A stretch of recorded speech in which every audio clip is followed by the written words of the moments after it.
Mikal, was a pretty back and forth game in the first half. Then you guys had that big third quarter, kind of put it away in the second. My brain's not working. In the second half, just what was the difference for you guys coming out of halftime there? Um, Obviously rebounding.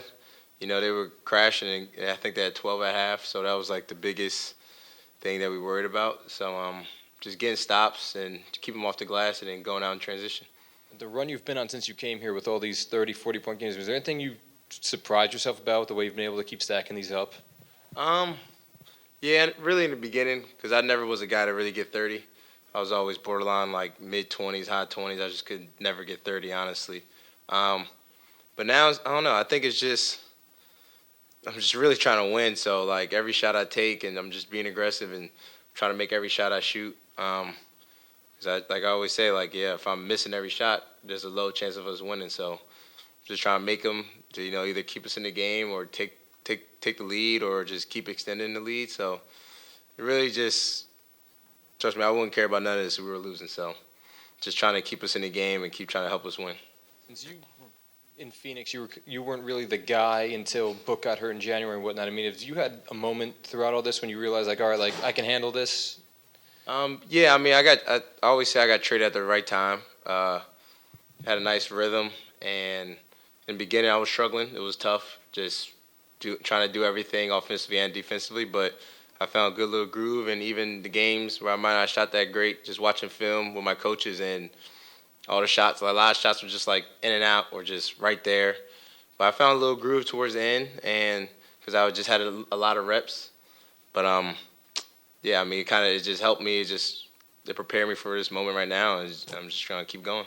Kind of following up on that, I mean, did you envision yourself when you were maybe in college or the early years in Phoenix? Did you envision yourself being this type of player who can be the focal point of an offense and carry a team offense? Um, I mean, just as a player, just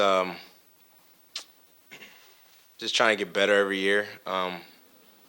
Obviously at one point, but in Phoenix is just take just a little bit more time, just because you got guys like C and Book, who are I mean, freaking C's gonna be Hall of Famer, Book's gonna be one when it's all said and done.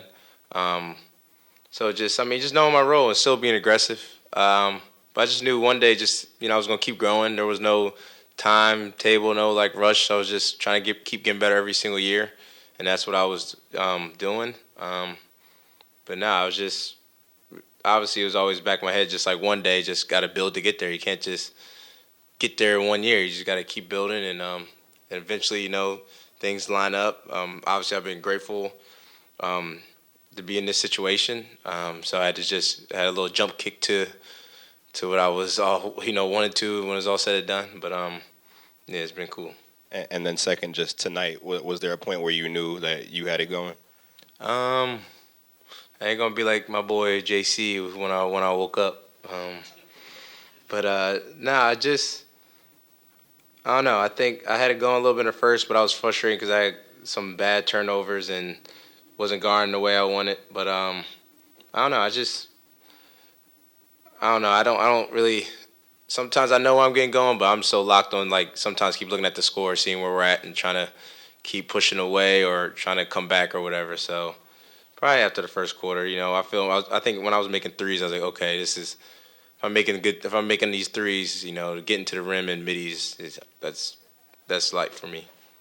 You talked about kind of looking at the scoreboard and pushing, trying to get back into the game. I'm curious, from when you guys were down 8, I think, in the second quarter, what was it specifically that you guys found defensively to go on the run to take the lead? That you obviously then carried over into the third. Yeah, getting stops and limiting a little bit of offensive boards. I think they had 10 offensive boards in the first quarter, maybe, or like first quarter and some in the second. But it was really just the rebounding aspect because they were just getting extra possessions. I think we were just lucky to actually be up 4 at half with all the offensive rebounds they had. But it was really just boxing out and helping rebound. And then the last time you faced this team, I mean, Trey hits the winner at the buzzer, and Spencer, I don't want to say he was beating himself up, but he was saying, I just was afraid to be aggressive on him because I was afraid to get the call. What were things that you guys kind of picked up from that game and learned from that game about guarding Trey that you put into effect to be able to hold him down as effectively as you did? I mean, you've seen Trey for all these years. You know, we've seen him draft class and been around him so many years, just how unbelievably talented he is. And I think people just don't understand like what his IQ is. His IQ is crazy. Like he just knows so much things, and he has just that CP IQ where he just every little thing he sees and does. But I think just great team defense. You know, we were switching and Clax being on him a lot and doing really well and just helping each other out, just trying to make it tough on them. You know, guys like that, it's tough to just shut down. You know, that's just so skillful like that. You just gotta try to help and make it tough on them. There's only one Nets player who's ever scored more points in a month than you just did, and he got traded for you. I mean, in your most confident day, would you have said, no matter what, the Nets won't miss Kevin Durant's offense? Because I can. I mean, no, like you understand, like I've been watching KD since I was a kid. You know, been one of my favorite players.